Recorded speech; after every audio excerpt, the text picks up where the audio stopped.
battle, brothers and sisters. Chaplain Shogun reporting from the Death Watch. Day 108 on deployment in Tacticus Realm. The engagements have been heavy and many over the last several weeks. Our victories numerous.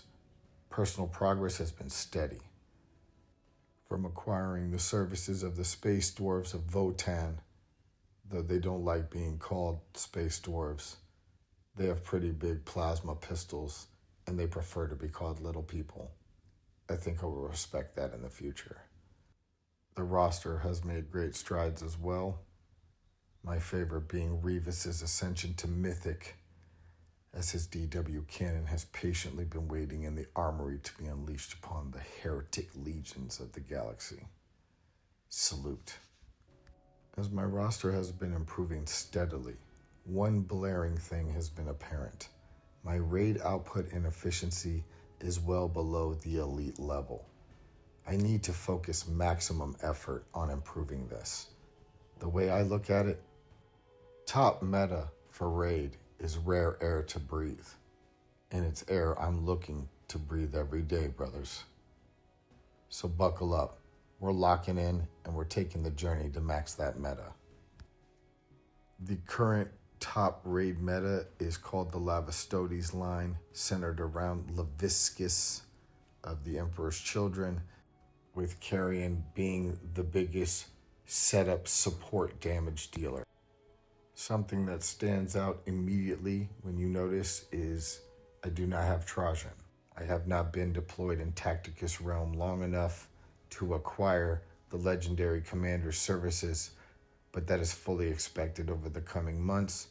So in preparation of his arrival, we will look to max not just the primary, but also the flex slots. Let's take a look at Carrion first. He is the top damage dealer for support to set up the lethal blow every round for Leviscus. He's well on his way. I will make sure through the Mythic event he goes 60-60 with his abilities and prep him for A2. He and Leviscus along with Trajan are absolutely necessary to reach maximum output for the meta. So that's what we're going to do. Leviscus, Lord Exultant, the center of all our universes in madness. You have to be careful not to fall for the corruption. But if you can wield the power of the Emperor's Child, you shall be at the top of the realm. As I need to get him to A2 to improve his defense more than anything, I will have to move his levels to 60. I'm already prepared to move him to A1 when the Mythic event gets underway. He doesn't, as people say, need to have his abilities improved, but I want to squeeze every bit out of this meta, so we will improve. Karn. He's not necessary as he once was. He's a flex for damage. I don't see him being used very often, but I do use him in an arena as well. I will push his abilities to 60-60, but only after the primary and the other important flex slots. Boss G. He has always been core since the beginning for me, and it improves as he is the #1 flex use for the Lavastodes line damage with his WAG. I'm prepared to take him to A1 as well. Just waiting for the rest of the line to catch up. The boss's abilities are very important to the Lavastodes' success, specifically his primary. The light 'em up passive is important for multi-hit damage to stack with Leviscus. We will improve on it. The WAG! This gives Leviscus that second hit to double his output for the round. Along with the Orc Boy's gut punch, it is a ruthless combination. Virtue is the one ad mech that is in the top meta for a flex spot for his passive ability mostly, but his active is effective as well. His Master Annihilator damage, if moved to level 60, will be very big for accumulation every round and should be considered for top meta, of course. I will work him and his rad bombardment. Though smaller damage, still, we want to max min everything.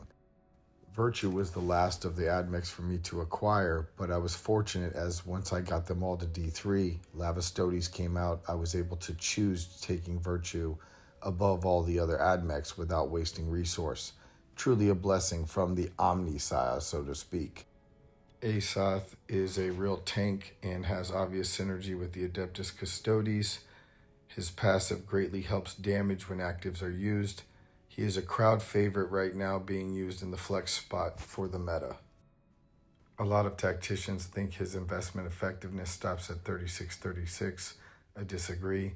At 60-60, his active provides thousands and more damage per round, as well as his passive provides almost plus 500 armor, and with M2 on the rise, survivability being paramount, this isn't a want. This is a requirement for the new meta as far as I'm concerned. At Lakoya, she is a special flex for specifically Morty. Psyker resistance and able to cause mass damage to Psykers with her passive and buff everybody around her.